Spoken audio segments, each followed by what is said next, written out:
So I am here at the Chattanooga National Cemetery.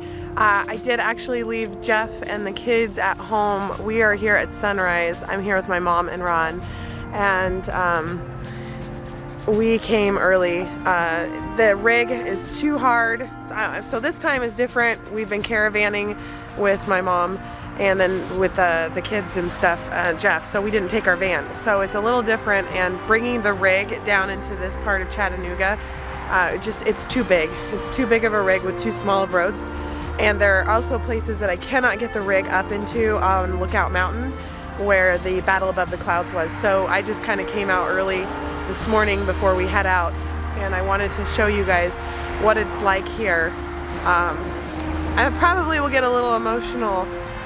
Learning about the Civil War has taken a toll on me, and thinking about the war, inside of the war, and families that were ripped apart, and division, and I think of our nation right now, and we're very divided as well, and so this has just kind of hit my heart a little bit. But the sun is peeking up right now. Who have died.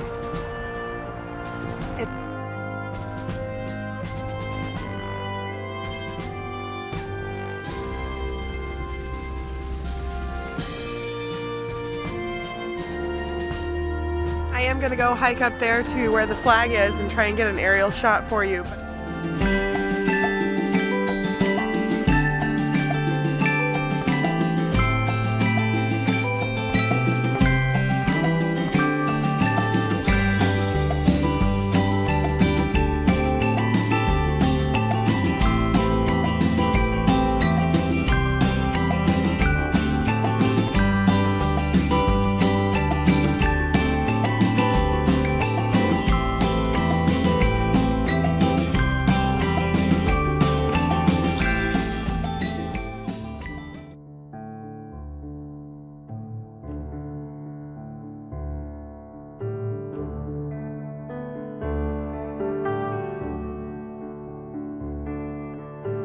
So I just learned that the cemetery is not just from the Civil War, but it is a veterans cemetery, so it houses all of Chattanooga's veterans who died in war. So it kind of gives you an example, I guess, or just a different take on how many lives are lost during war at all. However, this particular part right here, these are Confederate soldiers right here, or Union soldiers. Who died in the Civil War. Their headstones are much older than, say, the ones back there, which were World War II and or Korean War that we found. But just to give you an example, also give the states from where they're from: Wisconsin, Indiana, New York. You can see how old it is. This is from Ohio. Look at that. That's a better one over there to take a picture of. This one's Ohio. Oh, this one's 1863. Said it's a lot of lives lost for war.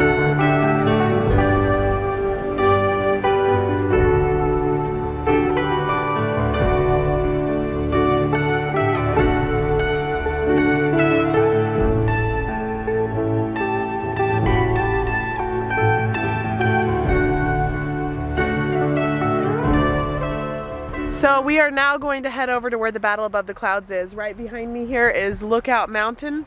You can kind of see how big that is. Now, that was a mountain that was used by the Confederates. So they took control of that mountain and they used it to overlook the entire Chattanooga Valley to watch what was coming and going. Now, the Confederates also had control of the Tennessee River. And so the Union wanted to get access to that. They wanted to take over control of that. And this battle also opened up the gateway to the south for them, so they could get into Georgia and Atlanta. They had the railroad also that came in this way, but what they were not able to get up there because, I mean, you can see the Confederates could see whatever was happening down below, so them coming up, they would just have been annihilated. But the reason they were able to take over that mountain was because a fog, they as in the Union, was because a fog had come in, and it was so thick that the Confederates were unable to see that the Union soldiers were coming up Lookout Point Mountain. And it was so thick they said they couldn't really see much until they were right on top of them. So we are going to go over there and check that out right now. So we are now on Lookout Mountain, not at the top, but we're here at the Craven's house. Okay, so this Craven house, actually the family had left and gone to Georgia during the war because the Confederates came in and took over their home, and they used it as one of their meeting houses or whatnot. Anyway, it was completely destroyed during the war, and so when the Cravens family came back after the Civil War had ended, they ended up rebuilding it, and this would be the house that was rebuilt, that they rebuilt right afterwards. So this is a picture that would depict so this is Lookout Mountain, and right here is the Cravens house, and this would be the Union Army down below. So you can see the Confederates can see everything that the Union Army is doing. They have the high ground. Mm-hmm. On November 24th of 1863, the Union troops stormed the foggy slopes of Lookout Mountain in the famed Battle Above the Clouds. They pushed the outnumbered Confederates around the north end of the mountain and across the cavern's terrace where we're standing. As the Confederates fell back, the Craven's house fell into Union hands.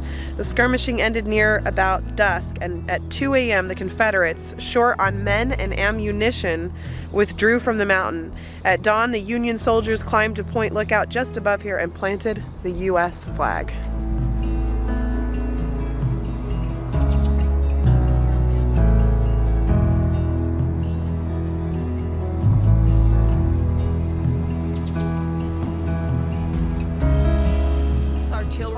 Wait.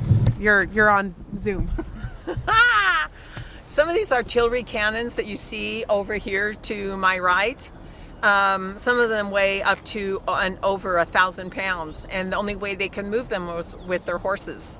So if the horses ever got killed or they didn't have enough, they just had to leave their cannons behind, either to be picked up by the enemy or just be left there. They couldn't use them again until they recovered them by horses. Men could not move them. I know.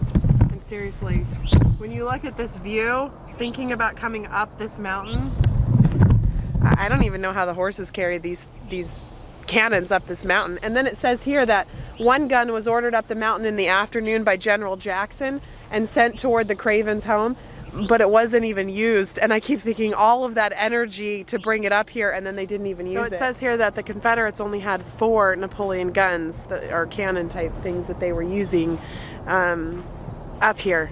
And so once they ran out of ammunition and men, because they couldn't really get reinforcements back up the mountain, that is another reason why they ended up losing this battle, on top of the fact that the Union was able to sneak up on them in the fog. So there are trails where you can hike up to Lookout Mountain from there are trails that you can hike up from Craven's house. As you can see, it's about a 1.5 mile hike up, maybe to give you a little bit of a sense as to what it was like to climb up this mountain being the Union. It's steep. I mean, it literally just goes straight up. It's kind of hard to show you guys in the camera, but it's just steep up. But it is a very beautiful hike.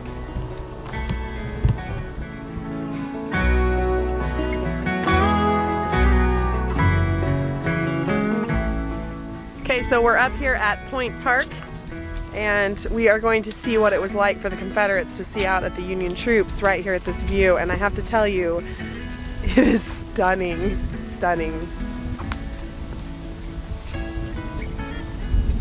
Let me show you guys.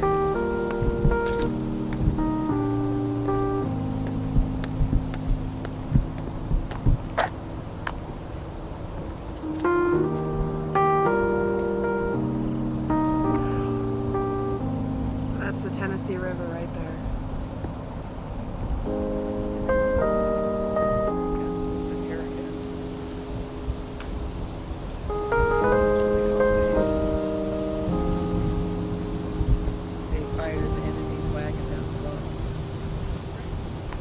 The lines facing Missionary Ridge, so Missionary Ridge has got to be one of those places.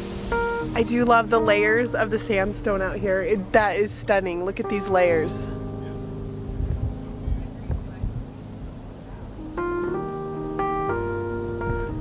I just love being out in nature. It gives me such a high to see all of this. Over to Oaks Museum. I think that's how you say it. OCHS Museum.